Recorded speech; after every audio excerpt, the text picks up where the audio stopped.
Ouh, laissez-moi rire. Nous sommes le 6 mars. Bientôt, il y aura les élections au sein de la Confédération africaine de football. Et aujourd'hui, la CAF bouge. Oh là là, la CAF bouge. Je vais toujours décrier les mauvaises pratiques de la FIFA. Je tiens à vous dire que déjà, dans le code éthique de la FIFA, les arrangements, la corruption et comment je veux dire ça? La corruption et le vol sont interdits. C'est interdit. Parce que les accords aussi sont interdits. Tous ceux qui sont à la FIFA et qui passent leur temps à venir dire aux Africains, faites des accords entre vous, vous êtes passibles devant le comité d'éthique de la FIFA. Le premier, c'est Gianni Infantino, le président de la FIFA, l'instigateur de tous ces arrangements. Oui, monsieur Gianni Infantino, vous êtes passible d'être traduit devant la commission d'éthique. Parce que ce que vous faites en Afrique, vous n'avez pas le droit. À Nouakchott, les gens qui sont partis faire l'accord de Nouakchott, visiblement, ce protocole qui a sanctionné la rencontre des dirigeants africains n'a fait que s'aimer les germes de la discorde et de la désunion au sein de la Confédération africaine de football. Oui. Parce que les candidats dont Augustin Senghor, Souleymane Ouaberi, Pelé, Andrew Kamanga, Pinnick et Deschacus, on leur a subtilement dit de se désengager, de ne plus porter leur candidature parce que le choix avait déjà été fait. Et s'il vous plaît, c'est un document qui leur a été donné. Il leur a été donné de façon subtile. Et ce protocole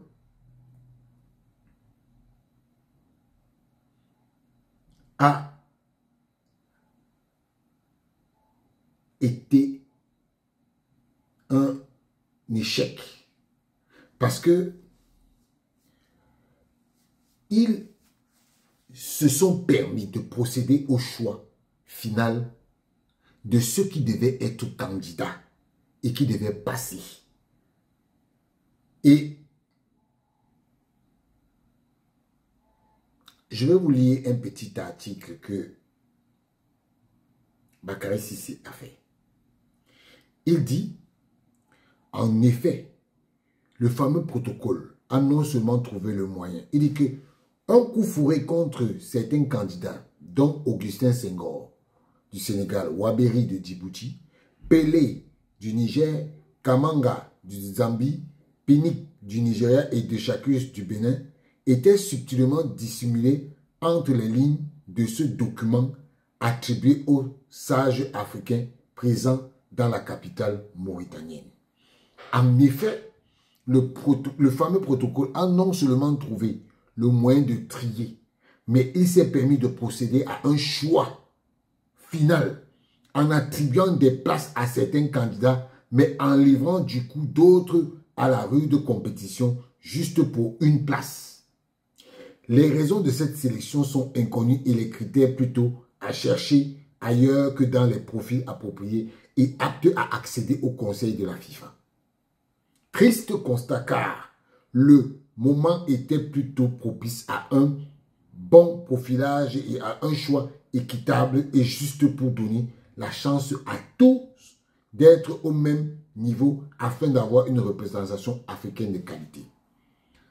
En lieu et place, une nébuleuse sortie tout droit de la tête d'une bande d'amis qui remet en cause les principes d'une démarche consensuelle comme ce fut le cas au moment de la mise en place de l'actuelle équipe de la CAF. Une véritable forfaiture qui étouffe la morale et piétine l'élégance et l'équité sportive. Une affaire qui n'a laissé aucun sportif africain dans l'indifférence à cause de sa gravité et de son caractère méprisable. Voilà. La preuve, le montage de cela cabale de certains complices a fini de se transformer en médiateurs zélés.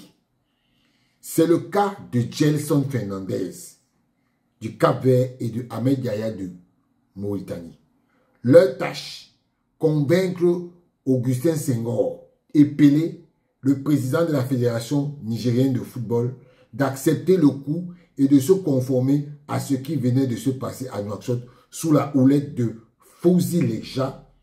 Gelson Fernandez, le directeur régional de la division des associations membres de la FIFA pour l'Afrique, était chargé de travailler au corps le président de la Fédération sénégalaise afin qu'il retire sa candidature. Ahmed Yahya, quant à lui, s'est engouffré dans la voiture de son homologue nigérien afin de le dissuader d'aller jusqu'au bout de sa logique. Mais tous les deux ont subi un camouflet puisque ni le Sénégalais, ni encore moins le Nigérian ne l'a accepté. Le Djiboutien Souleymane Ouaberi lui a lui aussi dit niet à ce fameux deal. Cependant, les présidents de la COSAFA et de la CECAFA n'ont accepté la démarche. Unanimement, ils ont déploré cette démarche et pensent que les fédérations africaines doivent être indépendantes. Ils s'insurgent contre ce qu'ils appellent une immixtion et une manipulation de la FIFA. Ils dénoncent une mainmise de l'instance dans la gestion et la gouvernance du football africain. Je n'avais pas dit ça ici. Je n'avais pas dit ça ici. Ils envisagent d'harmoniser leur combat pour le football, pour un football souverain et capable de s'organiser sans aucune ingérence, fût-elle de la FIFA. L'heure est donc grave pour l'Afrique car une crise s'installe et pourrait entraver l'élan de tout un continent. Le bloc africain se fissure sous la poussée d'ambition démesurée avec la complicité d'autres Africains. Une affaire qui risque de secouer la CAF car la fronde ne fait que commencer. Jusqu'où ira-t-on car l'opinion commence à s'indigner. Merci beaucoup Bakary Cissé. Cet article, c'est un article très intéressant. Ça me permet de dire à M. Senghor,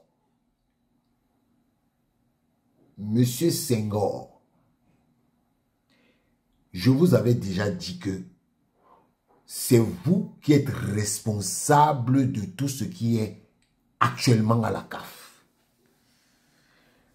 Aujourd'hui que le système ne vous bénéficie pas, vous décidez de sortir les gonds.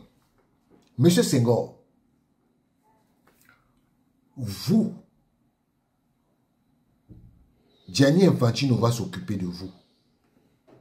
Parce que Gianni Infantino n'aime pas ça. Vous lui avez montré qu'il est... Vous vous souvenez de votre papier? Vous avez dit quoi? Comme mes leaders, Gianni Infantino et Patrice Motsepe, vous ne saviez pas que vous allez avoir le coup-ci. Vous ne savez pas ça. Vous avez vu comment vos leaders vous ont trompé. Vous avez vu comment vos leaders sont en train de manipuler. Donc c'est aujourd'hui que vous constatez que ce qui est en train de se passer là est juste Mais monsieur Senghor, vous avez bénéficié de ce système. Vous êtes premier vice-président, pourquoi? Pourquoi? Vous êtes premier vice-président parce qu'on vous avait demandé d'enlever votre candidature et vous serez premier vice-président de la CAF. Même jusqu'à présent où on parle là, c'est ce qu'on vous a encore promis. Que vous allez être membre, qu'on va vous coopter. Qu'on va vous coopter. Il faut laisser votre place, on va vous coopter. Ils vous ont trompé. Ils vous ont trompé parce qu'ils vous avaient promis lors de l'accord de Rabat que Motsepe ne ferait pas 2 mandats. Aujourd'hui, Motsepe fait 2 mandats. Votre leader Motsepe fait 2 mandats. C'est comme l'on dit chez nous au Cameroun, Achukangongoli. Vous savez ce que ça veut dire? Que c'est bien fait pour votre gueule. Je suis content. Si vous pouvez même entre vous, vous tuer. Oui, je suis très content. Vous allez cesser de prendre les Africains pour des moutons. Parce que vous, monsieur Senghor, vous êtes complice à 10 200%. Vous êtes complice. Donc, ce que vous faites là, il est trop tard. Il est trop tard. Vous avez refusé d'entrer du bon côté de l'histoire. Vous avez refusé. Parce que vous avez trahi. Vous avez accepté de trahir des gens. Voilà le prix de la trahison. Quand vous blaguez avec un diable, il vous mange. Et Gianni Infantino vous mange. Il vous mange très bien même. Avec une bonne sauce. Oui. Et monsieur Senghor, il n'est pas l'heure de pleurer. Vous allez pleurer plus que ça. Le football africain est devenu ce qu'il est à cause des gens comme vous. Oui. À cause des gens comme vous. Oui. Vous avez laissé les gens venir s'interposer. Vous, le président de la Fédération royale marocaine, vous êtes dans... Même lui-même, Gianni Infantino le calcule. Oui, même Fouzi les gens là, Gianni Infantino le calcule. Aujourd'hui, il a le pouvoir. Demain, quand Gianni Infantino va trouver que il en fait un peu trop, on va le mettre de côté, il ne va même pas comprendre.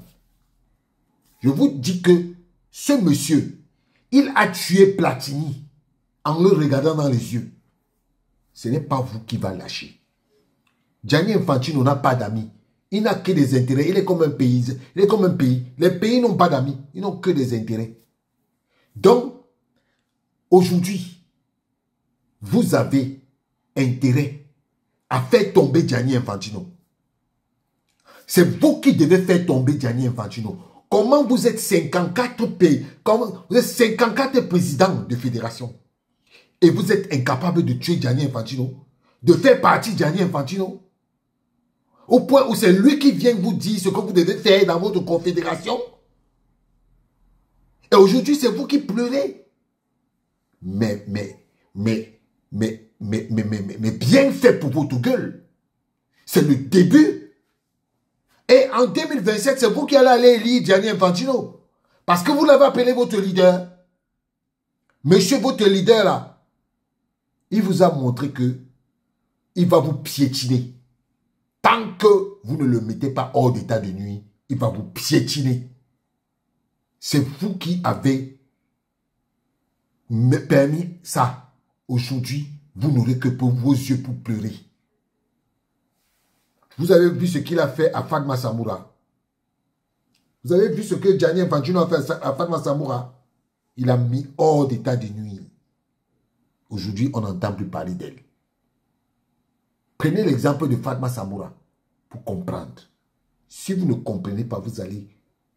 L'histoire va vous rappeler à vos bons souvenirs qu'il y a un secrétaire général de la FIFA qui était venu faire des trucs à la CAF. Aujourd'hui, elle est au placard. Un bon placard. aujourd'hui là, je suis content comme un enfant à qui on a donné un cadeau de Noël. Ce que je viens de lire là, c'est bien fait pour votre gueule, monsieur Senghor.